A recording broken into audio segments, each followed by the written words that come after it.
एक बच्चा और एक झाड़ी। मिस्र इजरायलियों से भरा हुआ था। नया फिरौन डरता था कि इजरायली बेहद शक्तिशाली बन जाएंगे, इसलिए उसने उन्हें गुलाम बनाकर उनसे बेहद बुरा बर्ताव किया। फिरौन ने आदेश दिया कि सभी इजरायली लड़के मार दिए जाएं। एक स्त्री ने अपने लड़के को टोकरी में रखा और उसे नदी के किनारे छोड़ दिया। उसकी बहन उसे देखती रही।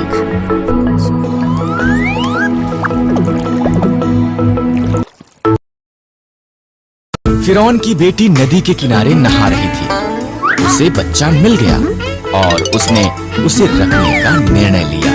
उसकी बहन ने उसके पालन पोषण के लिए उसकी माता की सहायता की पेशकश की। फिरौन की बेटी ने उसका नाम मूसा रखा।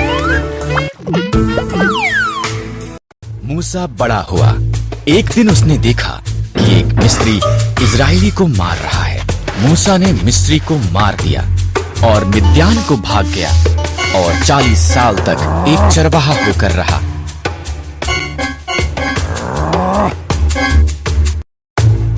मूसा होरब पर्वत पर अपनी भेड़ों की निगरानी कर रहा था। परमेश्वर की आवाज एक जलती झाड़ी से बोलने लगी, मूसा, मेरे लोग कष्ट में हैं। मैंने उन्हें आजाद कराने के लिए तुझे चुना है। मैं नहीं कर सकता, मूसा ने जवाब दिया। मैं तुम्हारी सहायता करूंगा। परमेश्वर ने वादा किया। अपनी लाठी नीचे फेंक। मूसा ने किया। वो लाठी एक सांप में बदल गई। जब उसने इसे उठाया, वो पुनः एक लाठी बन गई। अपना हाथ ढांप ले, परमेश्वर ने कहा। मूसा ने ऐसा ही किया। उसने देखा ये रोग से भर गया था। जब उसने दोबारा किया, वो चंगा हो गया था। ये जाकर फिरौन को दिखा। परमेश्वर ने कहा, मैं एक अच्छा वक्ता नहीं हूँ। मूसा ने कहा, मैं तुझे शब्द दूंगा। परमेश्वर ने कहा, तुम्हारा भाई हारून सहायता कर सकता है। इस तरह मूसा इजरायलियों को आजाद करने के लिए फिरौन को बताने के लिए गया।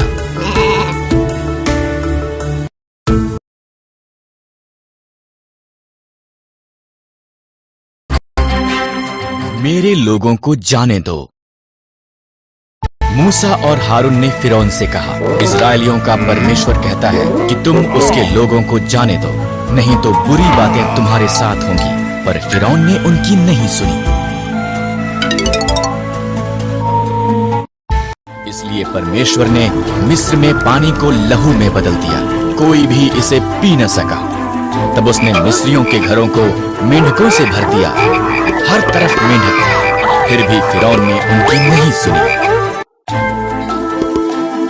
इसलिए परमेश्वर ने मिस्र के आकाश को कुत्तियों से भर दिया।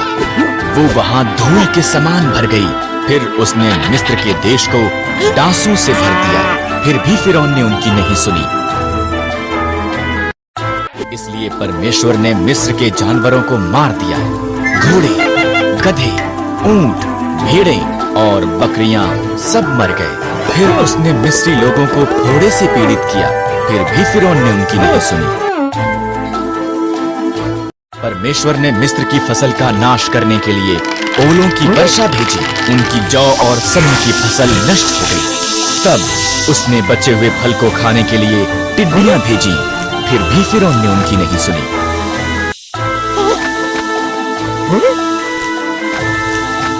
इसलिए परमेश्वर ने देश में अंधकार भेजा। फिर भी फिरौन ने उनकी नहीं सुनी। परमेश्वर ने कहा, मैं मिस्र में प्रत्येक पहिलौठों को मार दूंगा और सभी पशुओं के पहिलौठों को भी।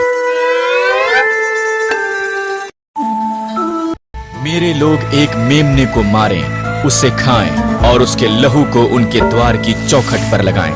मैं लहू को देखूंगा और उनके घरों को छोड़ दूंगा। उनके बच्चे नहीं मरेंगे। तुम इसे फसह कहोगे और सदा उसे याद रखोगे। इजरायलियों ने परमेश्वर की आज्ञा मानी, पर मिस्रियों के पहिलौठे मर गए, यहाँ तक कि फिरौन का पुत्र भी। अंत में फिरौन ने सुना और उसने इजरायलियों को जाने दिया।